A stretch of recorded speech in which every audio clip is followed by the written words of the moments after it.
السلام علیکم. لیمیټیشنز په هر ریسرچ سټډي کې زمونږ څه طالب علمان د لیمیټیشنز د دې ټکي نه لږه یره په دې وجه کوي چې دا لیمیټیشنز عموما مونږ د کمی په سنس کې اخلو. نو یو عام طالب علم چې کله هغه د ام فل په لیول خصوصا یا ایون د پی ایچ ډي په لیول ریسرچ کوي نو هغه دا ټکي نه خوښوي. اته داسې ښکاري چې په دې باندې به زما دا مطالعه لږه کمزوري ښکاري، زما دا ریسرچ به کمزوري ښکاري، خو په حقیقت کې داسې نه ده. دا لیمیټیشنز یو ډیر نارمل سیز دی او دا په هر ریسرچ سټډي کې ایگزیست کوي. نو نن زه تاسو ته لږ په دې باندې خبره کوم چې یاره د لیمیټیشنز نه زمونږ مطلب صحیح. لیمیټیشنز که تاسو په ذهن کې سوچ وکئ نو زمونږ سره په دنیا کې چې څومره هم سیزونه دي نو یو د هغې آیډیل یو پوزیشن دی او یو په ریالټي کې چې مونږ کم سیز جوړو. لکه کله چې تاسو د یو ترکاڼ په سینس کې وګورئ د هغه په ذهن کې د یو د لرګي نه څه سیز جوړوي نو یو د هغه په ذهن کې یو آیډیل سوچ پروت وي او پریکټیکلي چې هغه یې اپلای کوي نو په هغې کې څه ناڅه کمی د هغه دغه آیډیل سوچ نه پاتې کېږي. نو دغه شان چې تاسو کله ریسرچ کوئ، تاسو که فرض که په سوشل ساینس کې تاسو یو ټاپک سلیکټ کړی دی یا په لینګویج کې دی یا په لیټریچر کې دی یا په بل څه ساینس کې دی نو په هغې کې لیمیټیشنز نیچرل دي. نو تاسو به دا خامخا منشن کوئ او زه تاسو ته وایم چې یاره د دې نه زمونږ مراد صحیح. نو آیډیل چې دی نو آیډیل هغه څیز دی چې کوم مونږ غواړو چې وشي خو پریکټیکلی مونږ هغه څیز نشو کولی. نو دا لیمیټیشنز بیسیکلی ریالټي طرف ته اشاره کوي. اوس لیمیټیشنز وایي څه ته؟ دا هغه کمزورۍ دي چې کم د ریسرچر د کنټرول نه بهري. اوس د کمزورۍ نه دا مطلب نه دی چې دا ریسرچر کمزوری دی، د دې مطلب دا دی چې د ریسرچر سره ګوره ستاسو سره د وخت کمی وي. لکه تاسو یو ډیګري کوئ نو په هغې کې د ریسرچ دپاره یا 6 میاشتې ټایم یا 1 کال ټایم یا میبي چې په پی ایچ ډي کې لږ زیات خو بیا هم ټایم باونډ وي. نو دا به ذاتي خود یو ستا یو ویکنس دی، ستا یو کمزوري ده یا یو داسې کار دی چې دا ستا په کنټرول کې نه دی. لکه ته د 6 میاشتو کار په 6 کاله کې نشي کولی، د 1 کال کار ته په 15 کاله کې نشي کولی. نو لحاظه دا لیبرټي ستا سره نشته. بیا د دې نه علاوه که تاسو په ریسرچ کې وګورئ د دې فاینانشل یو سایډ دی. فاینانشلی که فرض که تاسو په فیلډ کې ډیټا کلیکټ کوئ نو په فیلډ ته هر ځګي ته تلل ګران دي. لکه کېدای شي چې تاسو په یو فینومینا باندې لیټ سپوز مونږ یو اگزامپل واخلو چې کوم خاندانی دشمنی دي په سوشیالوجي کې د دغه دشمنو باندې یو کس ریسرچ کوي نو دا دشمنی به عموما زمونږ چې عام کم تاثر دی نو مونږ وایو چې په غرایزو علاقو کې دا دشمنی ډیرې زیاتې به نسبت ته خارو. خو پرابلم دا دی چې هغه غرایزو خلکو ته او هغه علاقو ته اکسس چې دی دا یو پرابلم دی، یو چیلنج دی. نو دا هم زمونږ یو لیمیټیشن کېدی شي. یا لیټ سپوز تاسو په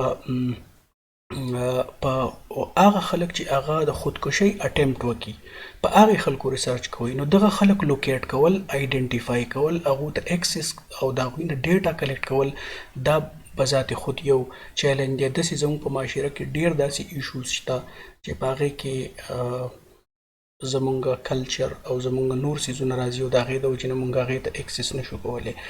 یا تاسو بل مثال په دې کې داسې واخلئ چې فار ایگزامپل تاسو د یو د فاینانشل سایډ شو، یو تاسو بیا اکسس شو چې یو ځګي ته تاسو رسیدی شي که نه شي. بیا په فاینانشل کې تاسو که ایون لایبرری میتھډ باندې څوک په لیټریچر کې ریسرچ کوي نو د هغې دپاره بکس ته اکسس پکار دی، د هغې دپاره ریسرچ پیپرز ته اکسس پکار دی.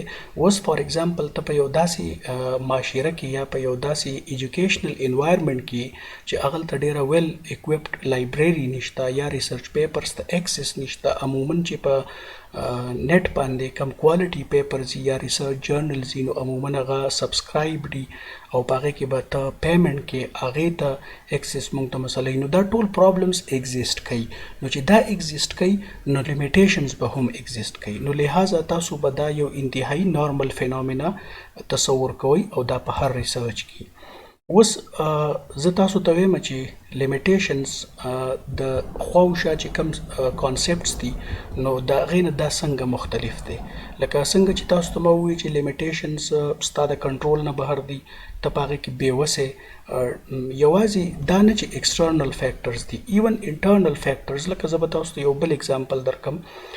تاسو د یو ټاپک په باره کې هغه تاسو یا د لینګویج سره ریلیټډ دی یا په سوشل ساینسز کې دی، تاسو په فیلډ کې ډیټا کلیکټ کوئ. لیټ سپوز په سوسایټي کې، په ایجوکیشنل انسټیټیوشنز کې یا د فیملیز نه یا د هاسپټلز نه تاسو ډیټا کلیکټ کوئ. اوس ایشو دا دی چې ته کومه میتھډالوجي اپلای کې. فرض که ستا میتھډالوجي چې ده نو هغه کوېسچنیر دی، نو په کوېسچنیر چې تا ته کومه ډیټا راشي نو میبي چې که ته انټرویو میتھډ اپلای کې نو په هغې کې به ستا سره مزید په هغه ډیټا کې امپروومنټ راشي. خو شاید چې ته په د خپل وسایلو کې او په د خپل ټایم په حد کې چې دی نو صرف کوېسچنیر اپلای کې، نو دا انټرویو میتھډ نه کول به ذات خود هم ستا یو لیمیټیشن شو. په کار ده چې دا ته اکنالج کې چې که زما دا سټډي په انټرویو میتھډ باندې شوی وی یا دا وشي په فیوچر کې، نو د دې به شاید چې په ریزلټس کې او فایندینګس کې به مزید امپروومنټ راشي. نو په دې طریقه باندې تاسو چې دی لکه د خپل د دې لیمیټیشنز دا کانسپټ کلیر کولی شئ. یو زموږ سره د ډیلیمیټیشنز کانسپټ دی. عموما په ریسرچ کې چې تاسو چېرته ریسرچ پیپر ګورئ یا تھیسس ګورئ نو په هغې کې د ډیلیمیټیشنز خبرئ.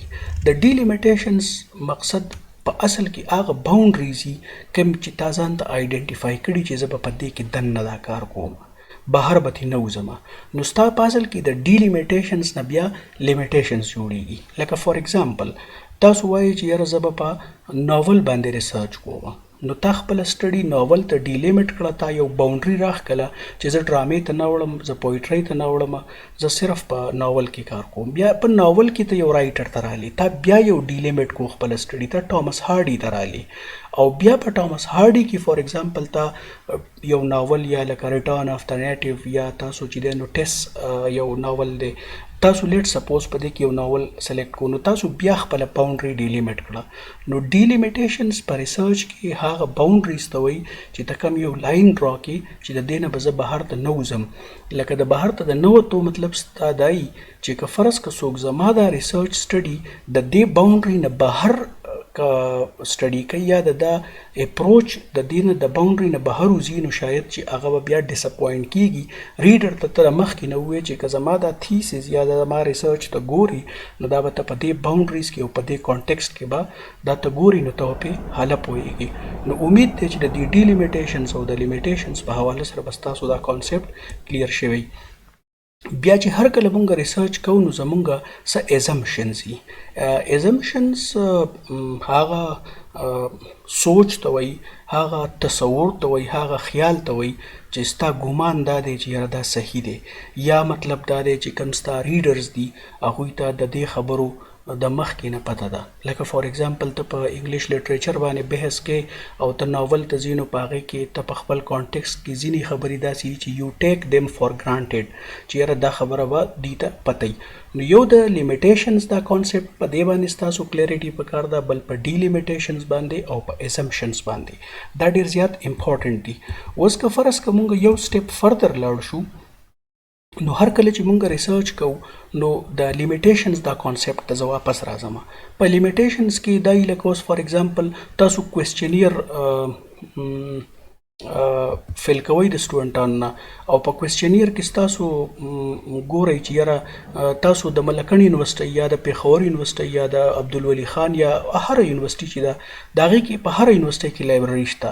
اوس په لایبرري کې کتابونه دي او د دې کتابونو طالب علمان او استادان چې دي د دې نه استفاده حاصلوي. اوس ته په دې باندې دا ریسرچ کې چې ته دا ګورې چې یاره دا خلک د دې لایبرري نه څومره مطمئنه دي، نو په تا کوېسچنیر ورکو خلکو له، نو بیا تا وروسته چې تا د هغې کوم ډیټا ډسکشن دی کو، تا فایندینګس ته کاته، نو لکه لیټ سپوز 10 کسه وایي چې یاره زه ترې مطمئن یم، 15 وایي چې مونږ ترې نه یو مطمئن، 100 وایي چې یاره مونږ ترې لږ لږ مطمئن یو. نو اوس د دې ټولو په دې دغه کې چې دا کم ویریشن دی، د دې فردر ستا سره لکه دا ستا د سټډي لیمیټیشن شو چې اوس ته دا نشي ویلی چې په دې کې کم سړی زیات ټیک دی او کم سړی چې دی نو هغه لږ ټیک دی، یا څوک رښتیا وایي څوک دروغ وایي. یا اوس لیټ سپوز د دې د فردر کنفرمیشن دپاره پکار دا چې ته انټرویو وکړي. اوس چې ته انټرویو کې نو په هغې کې به ته تپوس وکړي چې یاره که یو سړی د دې لایبررۍ د دې کتابونو نه مطمئن دی نو ولې دې مطمئن دی، په دې کې کم کم کتابونه دي، دی په دې کې څومره ټایم اړی، د زیات فوکس په کم سیکشن باندې. یا یو کس نه دی مطمئن نو سیم کایند اف کوېسچنز د هغه نه چې ته ترې ولې نه مطمئن، تا ته په کم سیکشن کې ویکنس ښکاري، نو شاید چې ستا هغه ډیټا به زیاته ریفاینډ وي. او په هغه سینس کې لکه اوس ستا دا ریسرچ دی او هغه کنسرن یونیورسټۍ ایډمنسټریشن ته یا لایبرري ډپارټمنټ ته سبمیټ کړي چې یاره ما ستا په دې لایبرري باندې دا ریسرچ وکړو، دا یې فایندنګز دي، نو ایون هغه هم د ډېر حده پورې کنفیوز وي چې کله هغه وګوري چې یاره دا مطمئن دی او دا نه دي مطمئن، او زه اوس په کومه طریقه باندې دا ډیټرمین کړم چې کوم طرف ته زما د لایبرري هغه رجحان دی. نو دا ټول ستا په لیمیټیشنز کې راځي. نو مونږ چې کله داسې قسمه ویریبلز او ویرایټي زموږ سره راشي نو په دې بنیاد باندې مونږ یا ایټیټیوډ ته تاسو وګورئ، په ایټیټیوډز باندې مونږ سټډي کوو که نه، د لینګویج هم ایټیټیوډ کیدی شي، د لینګویج لرنینګ په باره کې هم ایټیټیوډ کیدی شي، د یونیورسټو کې د پښتو د استعمال په حواله سره هم د خلکو ډفرنټ ایټیټیوډ سي، د اردو په استعمال په حواله سره، د انګلیش په استعمال په حواله سره، څوک یې خوښوي څوک یې نه خوښوي، څوک یې ډېر خوښوي څوک یې لږ خوښوي. اوس دا ټول چې دي په دې کې چې کله تاسو ډیټا کلیکشن کوئ نو لکه 100% آوټپوټ ته په ریسرچ کې نشي ورکولی، ستانه به څه ناڅه کمی پاتې کېږي او دغه کمی چې دی دا بیسیکلي ستا لیمیټیشنز دي. نو هغه په سټارټ کې چې ما تاسو ته کومه خبره کړې وه چې لیمیټیشنز یو ډېر نارمل سیز دی او دا به تاسو چې هر کله تیسیس لیکئ یا تاسو ایون ریسرچ پیپر لیکئ نو چې کله تاسو کنکلوډینګ پارټ ته راشئ، کنکلوډینګ چپټر دی ستا کوم سمري اینډ کنکلوژن چپټر دی، په کار ده چې ته په ایماندارۍ سره د دې خپل لیمیټیشن ذکر وکړي. اوس د دې یو انتهایی کمال فایده ده د لیمیټیشنز او هغه ستاسو د ریډرز دپاره هم ده او ستاسو دپاره ایز ا ریسرچر هم ده.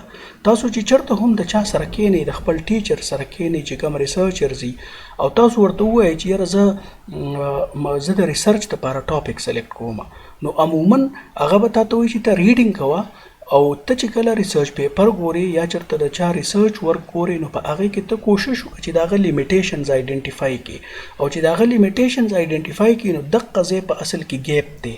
لکه فرض کا زه به تاسو ته بل مثال درکم، ما په انګلیش لینګویج ایټیټیوډز باندې فار ایگزامپل ریسرچ کړی دی.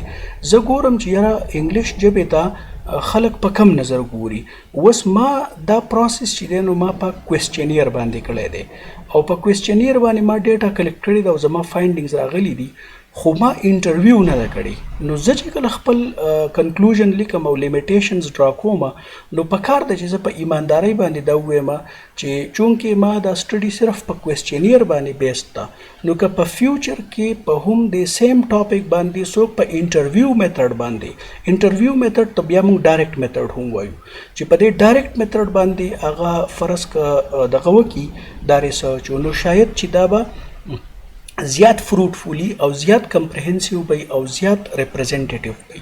نو چې کله زما دا ریسرچ څوک ګوري نو هغه ته پته ولګي چې یاره زما سره په دې ټاپک کې د انټرویو میتھډ سکوپ شته او که بیا فرض که دی دا ټاپک سلیکټ کړي نو زما د دې ریسرچ نه به هغه خپل جسټیفیکیشن ورکړي چې چونکې دې پلان کې کس دا سټډي کړې ده او په هغې کې د دا ویلي دي چې په دې باندې په انټرویو میتھډ کې کار نه دی شوی، نو لہذا زه انټرویو میتھډ باندې په دې ټاپک باندې کار کول غواړم.